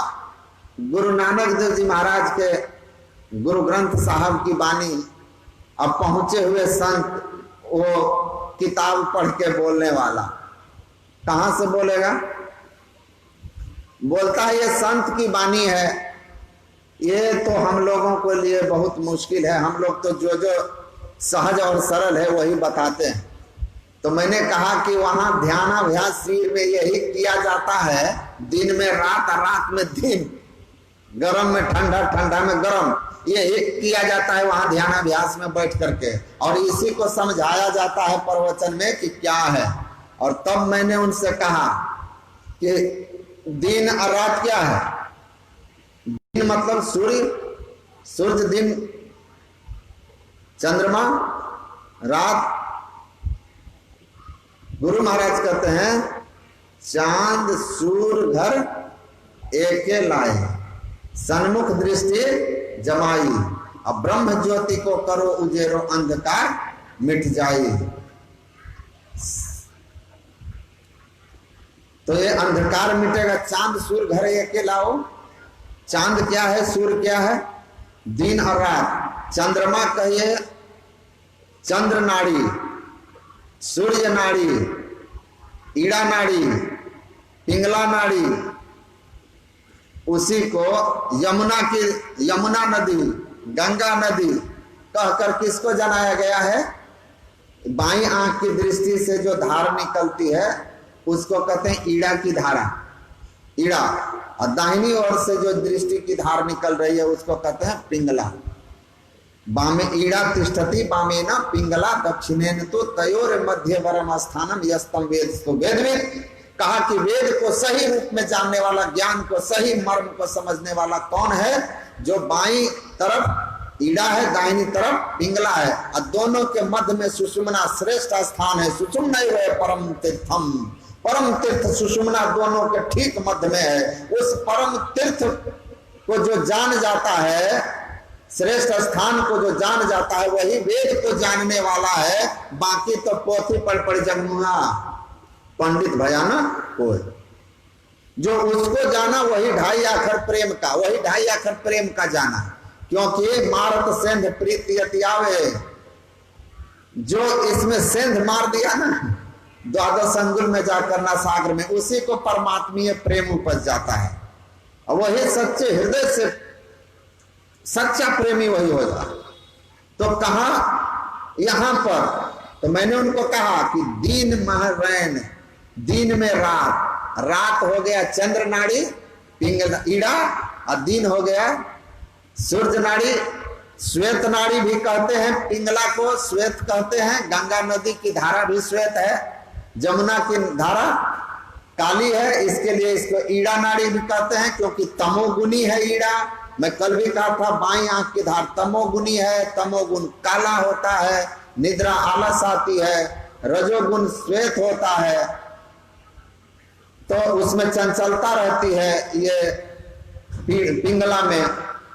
तो रजोगुनी नाड़ी, श्वेत नाड़ी, सूर्य नाड़ी किसको कहते हैं? पिंगला को। तमोगुनी नाड़ी काला, और चंद्र नाड़ी रात किसको कहते हैं? ईड़ा को। तो ईड़ा और पिंगला के लिए कहा, ईड़ा और पिंगला, चंद्र और सूर्य नाड़ी। यहां दिन को रात में नहीं लाना है, चंद्र नाड़ी को सूर्य नाड़ी में प्रवेश कराना है, मिलाना है। दोनों दृष्टि की धारों को मिला देना है। और गुरु बिनु समझ न होई, ये बिना गुरु के कोई जान नहीं सकता। बिन दया संतन की में ही जानना इस राह को। कौन सा राह? ये राह जो परमात्मा की ओर जाता है, जो ज्योति नाद का मार्ग बना है। इस राह पर वही जा सकता है जो सच्चे सदगुरु के शरण में जाएगा। तो दोनों जुगल दृष्टि धारों को आप जोड़िए, चौथी में चले जाइएगा। जैसे अंत प्रकाश होगा, एक बिंदुता होगी, नीचे से ऊपर मूर्धा में चले जाइएगा। मूर्धा प्राण चेतन मूर्धा में प्रवेश कर जाएगा। 10 इंद्रियां छूटेगी। गहरी अवस्था में भी 10, गहरी निद्रा में भी 10 इंद्रियां छूटती है, स्वप्न में भी 10 इंद्रियां छूटती है। लेकिन स्वप्न से जब जागते हैं तो आप वही होते हैं। अगर आपके अंदर काम क्रोध लोभ है तो जागने के बाद भी सब दुर्गुण आपके अंदर में रहेगा। गहरी नींद से केवल चित्त इंद्री रहती है, और तब भी जगेंगे तो भी आपके अंदर में कोई परिवर्तन नहीं होता। आप जैसे कल थे वैसे आज। लेकिन एक बार 10 इंद्रिय छोड़ करके नीचे नहीं ऊपर चले जाइए। तुरीय के प्रारंभ में मन बुद्धि चित्त के साथ ही रहता है जीव चेतन। लेकिन एक बार ऊपर चले जाइए, और जैसे ऊपर एक बार चले गए, अब तब जब आप ध्यान से उठेंगे, फिर जागृत अवस्था में 2 आंखों के बीच में आएंगे और 14 इंद्रियों के साथ रहकर संसार का ज्ञान करेंगे। आप वही नहीं होंगे। आप अब बदल गए। अब आप विषय के आकर्षण से मुक्त होकर रहेंगे। आपके लिए विषय अब तुच्छ होंगे। आपको अब साधारण लोगों के द्वारा किसी तरह का अपमान आपके अंदर के शांति को हिला नहीं सकता है। सागर में नदी मिल करके प्रशांत सागर महासागर में मिल गए, शांत हो गए। चंद्रमा अमावस्या और पूर्णिमा के दिन ज्वार भाटा सब सागर में उठता है, प्रशांत महासागर में नहीं उठता। और छोटा ताल तलैया में तो एक ढेला भी मार दीजिएगा तो तरंगित हो जाएगा। वैसे जैसे एक बार ऊपर उठे आपकी वृत्ति, आप इतने विकार से मुक्त होकर के आएंगे,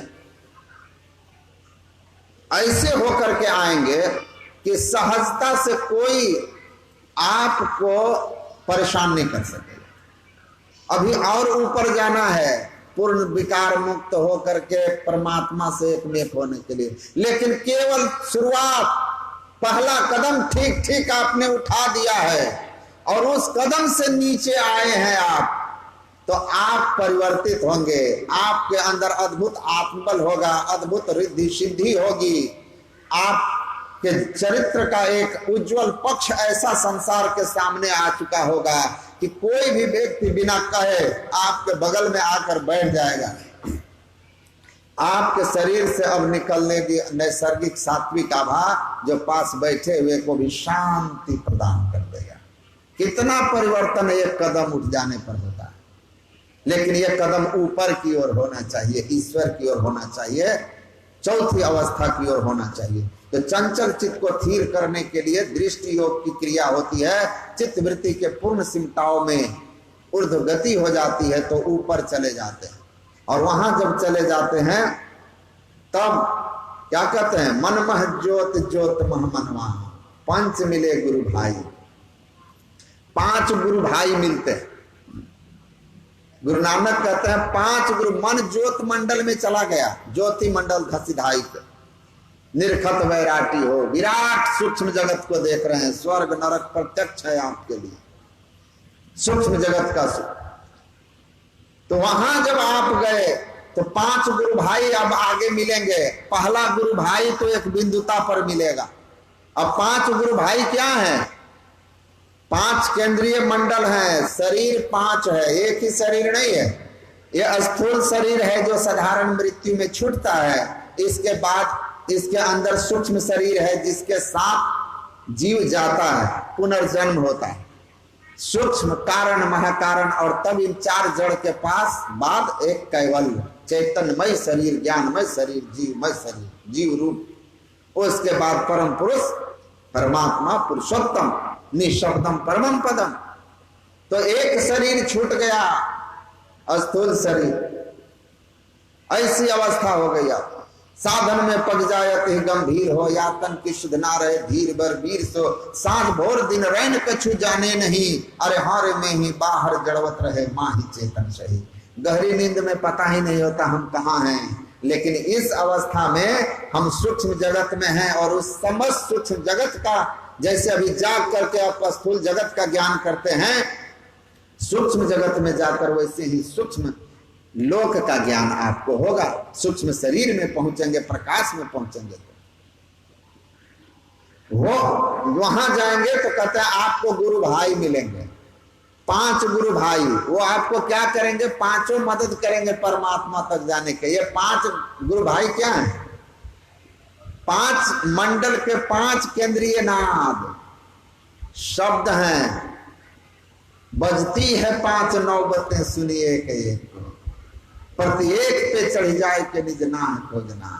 5 बजे धूर घर से जहां आप विराजे, गुरु की कृपा से बेहितः पहुंची खोजना। 5 गुरु भाई गुरु नानक कहते मिलेंगे। ये 5 केंद्रीय मंडल, 5 केंद्र के 5 शब्द, जैसे दृष्टि की युगल धारे मिलती है तो होगा क्या, बिंदु में नाद का मेला, उलट के खेलिया खेला। एक बिंदुता के साथ शब्द की धार खुल जाती है।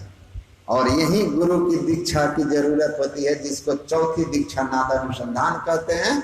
और नादानुसंधान की क्रिया में गुरु बता देते हैं कि किस तरह शब्द को, कौन सा शब्द को सुनना है। बस एक बार आप गुरु की युक्ति से उस शब्द को सुनिए। और वो शब्द की महिमा यह है कि एक बार आप उसको निरखते हैं, उसके बाद वो आपको पकड़ लेता है। चुंबक का चुंबकीय क्षेत्र तक किसी चीज को ठेल के ले जाइएगा तो बल लगेगा, और जैसे चुंबकीय क्षेत्र में वह वस्तु प्रवेश करेगी, चुंबक उस लोहे को अपनी ओर खींच लेगा। अगर वो चुंबकीय पदार्थ है तो उसको खींच लेगा, वहां आपको बल नहीं लगाना है। अंध 10वें द्वार तक पहुंचने के पहले शब्द की धार तक जाने के लिए बहुत संघर्ष करना पड़ता है। लेत उठाई गिरत भोई पड़ी पड़ी, बार बार धपक धरो जतन से बार बार डिग जाए, बार बार चेतन अपने दृष्टि को सामने रखिएगा, बार बार गिरेगा। लेकिन एक बार ठीक से पड़ गया टुकटिको सामने प्रेम नेम करी अधर डगर धर्म, क्षण मात्र भी वृत्ति क्या करेगा, पहले मंडल का शब्द केंद्रीय नाद खींचते हुए आपको अगले मंडल के केंद्रीय नाद तक पहुंचाएगा। शब्दे ही ते शब्द मिलाओ, सूरत शिष्य शब्दा गुरु मिली मार्ग जाना हो। अब शब्द रूप में गुरु मिले और ऐसे गुरु मिले कि पकड़ के अब ले जाएंगे आगे आगे गुरु, हाथ पकड़े हुए पीछे पीछे आप छूटोगे भी नहीं। शब्द की धार पर चढ़े हुए साधक की दुर्गति नहीं होती, क्योंकि गुरु ही स्व शब्द रूप शांति प्रद अवरूप, यही विधि गुरु भजी में ही मोक्ष पावे। शब्द मिल गया तो शब्द रूपी गुरु शब्द रूप में आपको पकड़ लेंगे तो समझ लीजिए अब छूटने वाले नहीं हैं आप, वो आपको आगे आगे रास्ता दिखाते खींचते लेके जा रहे हैं। प्रकर्षे नए तुष्मान मोक्षम मिति प्रणव है, प्रणव ध्वनि धार वही केंद्रीय नाद को पकड़े आगे आगे, उसी की धार में आप एक एक नाद, इस का केंद्र सूक्ष्म का केंद्र पर सूक्ष्म का केंद्रीय नाद, जो आप सूक्ष्म के केंद्र पर पहुंचेंगे कारण का केंद्रीय नाद मिलेगा, वो कारण मंडल का केंद्रीय नाद आपको महाकारण के केंद्र पर पहुंचाएगा, महाकारण का केंद्रीय नाद आपको कैवल मंडल के केंद्रीय नाद कहां पर है, कैवल मंडल का जो केंद्रीय नाद है वह स्वयं परमात्मा है, उसका केंद्र स्वयं परमात्मा है। ध्वनि प्रथम स्फुटित पराधारा वह सार शब्द है जो आप महाकारण के केंद्र पर परखते हैं, कैवल होता हुआ आपको वहां तक पहुंचा देता है। तो साधना में इस तरह से सीधा चले जाना, वहां मुर्शद ने ये पहुंचा दिया। लेकिन ये गुरु जब पकड़ लेना शब्द की धार, जहां से गिरना नहीं होता, ये दीक्षा के लिए दृष्टि योग तक पहुंचना है, दृष्टि योग करके एक बिंदु तक आप पहुंचना है, और इसके लिए आपको सदाचार का पालन करते हुए साधन करना है। इसीलिए तुलसी साहब ने कहा सुन लाम का पे पहुंचकर तेरी पुकार है। मैं पढ़ा हूं गुरु ग्रंथ साहब में कहानी आती है, एक मुल्ला रुकमुद्दीन थे। अब मैं वाणी को विराम दूंगा, बहुत दिन बाद लॉकडाउन में 7 महीने के बाद मुझे लग रहा है पहली बार कल से हम फ्री होकर के मतलब बोल रहे हैं, नहीं तो श्राद्ध में ही गए जहां गए। 3 प्रोग्राम इसके पहले किए थे, तीनों श्राद्ध में और गए, और श्राद्ध का प्रोग्राम भी श्राद्ध जैसा, हम भी पंडित जी का जैसे श्राद्ध निपटा के चल देते हैं दान दक्षिणा लेके, वैसे हम लोग भी निपटा के चल देते हैं। शांति से सुनने के लिए लोग तो उसमें तो भोज खाने ज्यादा आते हैं ना, यहाँ श्रोता ज्यादा है। तो मेरा गला भी कह रहा है कि ऊपर से 1 महीने में मौन ध्यान कर रहा था बिना बोले 1 महीने तक, तो थोड़ा गला ज्यादा रेस्ट ले लिया है। तो कहता है कि अब देखो रोड पर स्कूटर 6 महीना बाद लाए हो तो भाई थोड़ा ही दौड़ाओ, ज्यादा मत दौड़ाओ। हमारे मन संचालक बड़े उदार हैं, निरंजन बाबू, ये कहते हैं हमको कि बाबा अकेले बोलिए और इतना बोलिए कि सब बोल जाइए। तो हम इनको बोले आपको पता है 600 ग्रंथ हैं मेरे पास अंग्रेजी और हिंदी मिला करके, उस सब का बात हम 2 घंटा में बोल जाएंगे। तो अपने आप में हम एक पुस्तकालय रखे हुए हैं। मतलब मैं पुस्तकालय नहीं हूं, मेरे रूम में पुस्तकालय है, बक्सा में किताब, अलमारी में किताब, कुप्पा घाट के रूम में नहीं आता तो अपने गांव में जन्म स्थान में जहां दशरथ बाबा रहते हैं वहां के सत्संग मंदिर में ले जाकर के किताब रखा हुआ, पढ़ पढ़ के अंडरलाइन कर करके। अभी 2 दिन पहले 2 किताब मंगाया, 400-500 करके एक पुस्तक की कीमत है। एक पुस्तक है कन्वर्सेशन विथ गॉड और दूसरा है सेल्फी ऑफ सोल। आत्मा का सेल्फी लेते हैं ना मोबाइल से, अपना शरीर का सेल्फी मोबाइल से लेते हैं, तो आत्मा का सेल्फी कैसे लीजिएगा, उस पुस्तक में लिखा हुआ है। बिल्कुल नई पुस्तक है, एक बड़े महान प्रवक्ता की लिखी हुई है। तो अप टू डेट रहना चाहिए संसार से। तो लेकिन गला कह रहा है कि भाई अब फिर भूखे भजन न होई, गोपाला भी तो है, हम लोग थोड़ी ना कुछ खा पी के आए हैं, बिल्कुल ऐसे ही आए हैं। अब ऐसा मत सोचिएगा कि बाबा काजू किशमिश खा करके आए हैं, इनके इंजन में तो पेट्रोल भरा हुआ है तो ये दिए जा रहे हैं। हम लोगों का खाली है, हम भी खाली हैं। मैं अब समाप्त करने वाला हूं। मैं कह रहा था कि मुल्ला रुकमुद्दीन गुरु नानक देव से प्रभावित हुआ, क्योंकि ये कहानी आप सब जानते हैं कि वो सो गए थे पैर करके मक्का के तरफ। तो आया मुल्ला और कहा कि तुम किधर पैर करके सोए हो? तो कहा कि इधर खुदा का घर है। कहा जिधर खुदा का घर ना हो उधर पैर कर दो। तो जिधर वो गुरु नानक का पैर घुमाता था उधर मस्जिद ही घूम जाता था। तो उसको समझ में आ गया कि ये पहुंचे हुए महापुरुष हैं, हमको ज्ञान करा रहे हैं कि भाई खुदा तो जर्रे जर्रे में है, तुम कहां मस्जिद को खुदा का घर मान बैठे हो? खुदा सब में है, सबके हृदय में है। तो बड़ी कीर्ति हुई। गुरु नानक को लेकर मुल्ला रुकमुद्दीन अपने घर गए, जो कि उस समय मक्का मस्जिद जो मुसलमानों का विश्व प्रसिद्ध तीर्थ है उसके मुख्य मुल्ला थे, मौलवी थे, मुख्य पुरोहित पुजारी जिसको कहते हैं। गुरु नानक देव जी को ले गए, बहुत आदर सम्मान किया और कहा, गुरु नानक ने पूछा अच्छा मुख्य मुल्ला के रूप में तुम्हारा क्या काम है? कहा मैं तो बस अजान देता हूं, खुदा को पुकारता हूं, लोगों को जगाता हूं। गुरु नानक देव जी महाराज ने कहा तुमने कभी खुदा की पुकार सुनी है? वो आश्चर्यचकित हो गया, कहा खुदा की पुकार मैं कहां सुना हूं, क्या खुदा भी पुकारते हैं? गुरु नानक देव ने कहा हाँ खुदा भी पुकारते हैं, और पुकारते हैं, लगातार पुकारते हैं, सतत पुकार रहे हैं, है आ रही सदा से सदा। वो आवाज सदा से सदा आ रही है यार, देखना सदा से सदा आ रही है। तो गुरु नानक देव से कहता है महाराज खुदा भी पुकारते हैं अपने बंदे को, तो कहां से पुकारते हैं? अब पुकारते हैं तो हम सुनते क्यों नहीं हैं? तो गुरु नानक देव जी महाराज ने कहा ऊंचे खासे महल से देवे बांग खुदा, सुता बांग न सुन सके, रहिए खुआ जगाए, सुता पया निभाग सब सुने न बांगा कोई, जो जागे सो ही लहे साईं सेती हो। क्यों नहीं सुनते?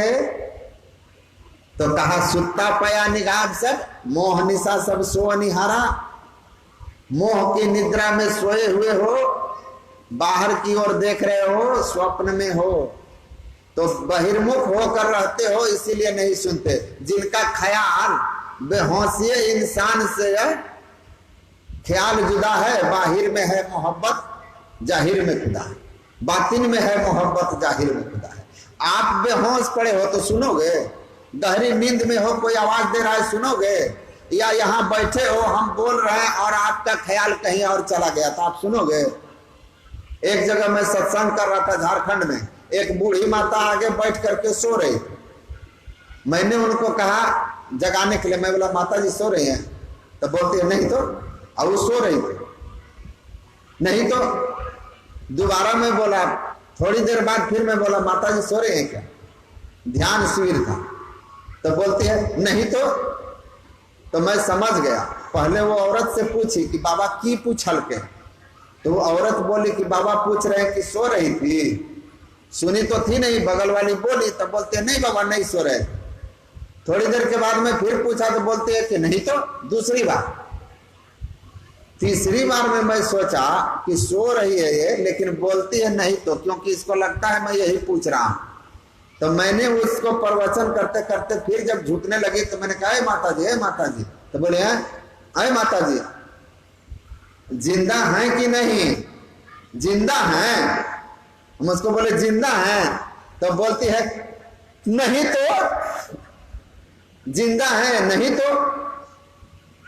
तो सब लोग हंसने लगे। तो बोलते हैं कि की भेले की बोले बाबा? सब हंसे। कल के बाबा पूछल को कि जिंदा छे तो कहले कि नहीं, तो सुन तो नहीं रही थी। आपका ख्याल भी कहीं और चला जाएगा ना। मेरी बात दूर तक लोग जिसका ख्याल है सुन लेगा, आप नहीं सुनेंगे। आपका ख्याल संसार मुखी है, आप मोह की नींद में पड़े हुए हैं, तो कैसे सुनिएगा? गुरु नानक देव कहते हैं जागोगे तो सुनोगे। तो आवाज कहां से? ऊंचे खासे महल से। अरे मनुष्य शरीर 84 लाख योनियों में सबसे श्रेष्ठ शरीर है, इसी मनुष्य शरीर में उसकी आवाज सुनाई देगी। लेकिन कहां जाकर सुनोगे? क्यों नहीं सुनते? क्योंकि बहिर्मुख हो, मोहनिशा में हो। कहां सुनोगे? सुन लामका पे पहुंचकर। लामका पे चलो, जागोगे वहीं जाकर। लामका शून्य को बोलते हैं। शून्य कहां है? इसी को शून्य, शून्य ध्यान, बिंदु ध्यान एक ही बात है। सुषुम्ना ध्यान, शिवनेत्र का ध्यान एक ही बात है। इस दृष्टि योग की क्रिया करके आप शून्य मंडल में अपने वृत्ति को ले जाते हैं। शून्य मंडल मतलब जहां जाकर आपका मन बिल्कुल समस्त ख्यालों से मुक्त हो गया, मन की सारी चंचलता चली गई। बंद कर पलकों को वो कर मन की छटपट अंतरे। जहां जाकर के मन का संपूर्ण छटपट अंत हो गया, मन पूर्ण सिमट गया, केंद्र में केंद्रीभूत हो गया, वही है नाम का, वही है दशम द्वार, वही है शून्य, वही है शून्य। वहां जाओगे तो बहिर्मुख से अंतर्मुख हो जाओगे, पूर्ण सिमटाव होगा, जाग जाओगे। यह संसार जागने पर जैसे स्वप्न तिरोहित होता है, चौथी दशा में जाने पर, तुरीय अवस्था में जाने पर, प्रकाश में जाने पर यह संसार स्वप्नवत हो जाता है। इसकी असलियत तब समझ में आती है और तब वहीं वह शब्द सुनाई देने लगता है। ईश्वरीय विभूति के ज्योति में जाते हैं, दूसरा विभूति नाद भी प्रकट हो जाता है। उस नाद में एक एक केंद्रीय शब्द को सुनते सुनते आगे बढ़ते हैं। बढ़ते बढ़ते अंत में जाकर के नानक तिनकी सद बलिहारी, जो एक शब्द लाई, वह एक शब्द, वह शब्द नाद कोटि सहस्रानी बिंदु कोटि शतानी च सर्वे तत् लयम यान्ति ब्रह्म प्रणव नाद के, वह ब्रह्म प्रणव नाद आदि ध्वनि सार शब्द जिससे सृष्टि हुई है, वह एक शब्द को जाकर सूरत वहां केवल दशा महाकारण के केंद्र पर परखती है। परखते ही सारे माइक आवरण उतर जाते हैं, जीव की जीव दशा चली जाती है, मैं ब्रह्म हूं इसका भाव उसको प्रत्यक्ष हो जाता है। फिर परमात्मा की भी प्रत्यक्षता करता है और उस सार शब्द के सहारे परमात्मा में जाकर एक मेक होता है। जहां से उत्पन्न हुआ था उसमें मिला जीव परमात्मा में लय को प्राप्त होता है। और यहीं पर साधना की इतिश्री होती है, जीव का कल्याण हो जाता है। इस तरह से अंतर जगत का मार्ग है यह, जो ज्योतिनाद का बना है, पकड़ा जाता है शिवनेत्र में जाकर, सुषुम्ना में जाकर एक बिंदुता की प्राप्ति के साथ। और तब अंदर के जलवों को देखते हुए आपके अंदर की शक्ति बढ़ती जाएगी। जैसे जैसे ऊपर जाएंगे भजन में होता आनंद आनंद, जैसे जैसे वृत्ति सिमटती जाएगी सुख बढ़ता जाएगा। अंदर में जैसे धंसते चले जाएंगे सुख और बढ़ते जाएगा। आनंद बढ़ते बढ़ते बढ़ते बढ़ते अंत में परमानंद रूपी परमात्मा से आपकी एकता हो जाएगी। फिर द्वैतता कुछ नहीं रहेगी, असमनंत चाहिए। आपका मोक्ष हो गया, मुक्ति हो गई, जन्म मरण समाप्त हो गया। इसके लिए सदाचार में जीवन और खान पान की पवित्रता दो चीज की आवश्यक शर्त है। इन दो शर्तों का पालन करके जो थोड़ा थोड़ा भी ध्यानाभ्यास करते रहेंगे, इस मार्ग पर चले हुए का अधोगति नहीं होता। नेहा विक्रमनाशवस्ति प्रतिभायो न विद्यते स्वल्पमपि यस्य धर्मस्य त्रायते महतो भयात्। यह आपको महाभय में जाने से बचा लेगा, मनुष्य शरीर के अतिरिक्त किसी और शरीर में नहीं जाने देगा। जवानी में भजन करना, कुरान में लिखा हुआ है भक्त मुझे प्रिय है, लेकिन जवान भक्त ज्यादा प्रिय है। जवान भक्त ज्यादा प्रिय है। क्यों? कि एक उम्र में अधिकांश लोग गई, अधिकांश लोग संसार मुखी होते हैं। जवानी में विषयों का बयार बहुत तेज आता है और इसी में ब्रेक फेल होता है, पैर लड़खड़ाता है। इसीलिए कहा कि जवानी बड़े कठिन दिन होते हैं। गुरु महाराज ने कहा इसको संभाल लिया तो महान हो जाओगे। तो आप गृहस्थ रहें या विरक्त रहें, गृहस्थ हैं तो सदाचारी रहिए, विरक्त हैं तो रहना ही रहना है। दोनों स्थितियों में सदाचार का पालन करता हुआ परमात्मा के गुरु की युक्ति से भक्ति करनी है और भक्ति करता हुआ अंततः मुक्ति तक पहुंच जाना है। इसीलिए महापुरुषों के ज्ञान को सुनिए, समझिए और अपने जीवन में उतारिए।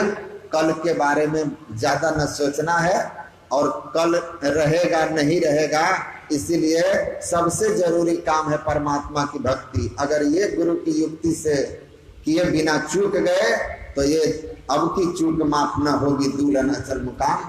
ये 84 लाख में भटकने के बाद दुर्लभ तन मिला है, ये हाथ से निकल गया तो फिर 84 में चले जाएंगे। लेकिन अगर ये आपने पकड़ लिया तो आप निसंदेह जान लीजिए कि 84 का चक्र तो आपका छूट गया। मनुष्य शरीर में ही आएंगे, बढ़ता हुआ संस्कार आपका उत्तरोत्तर उत्तम गति की ओर ले जाएगा और अंततः मुक्ति दिला देगा।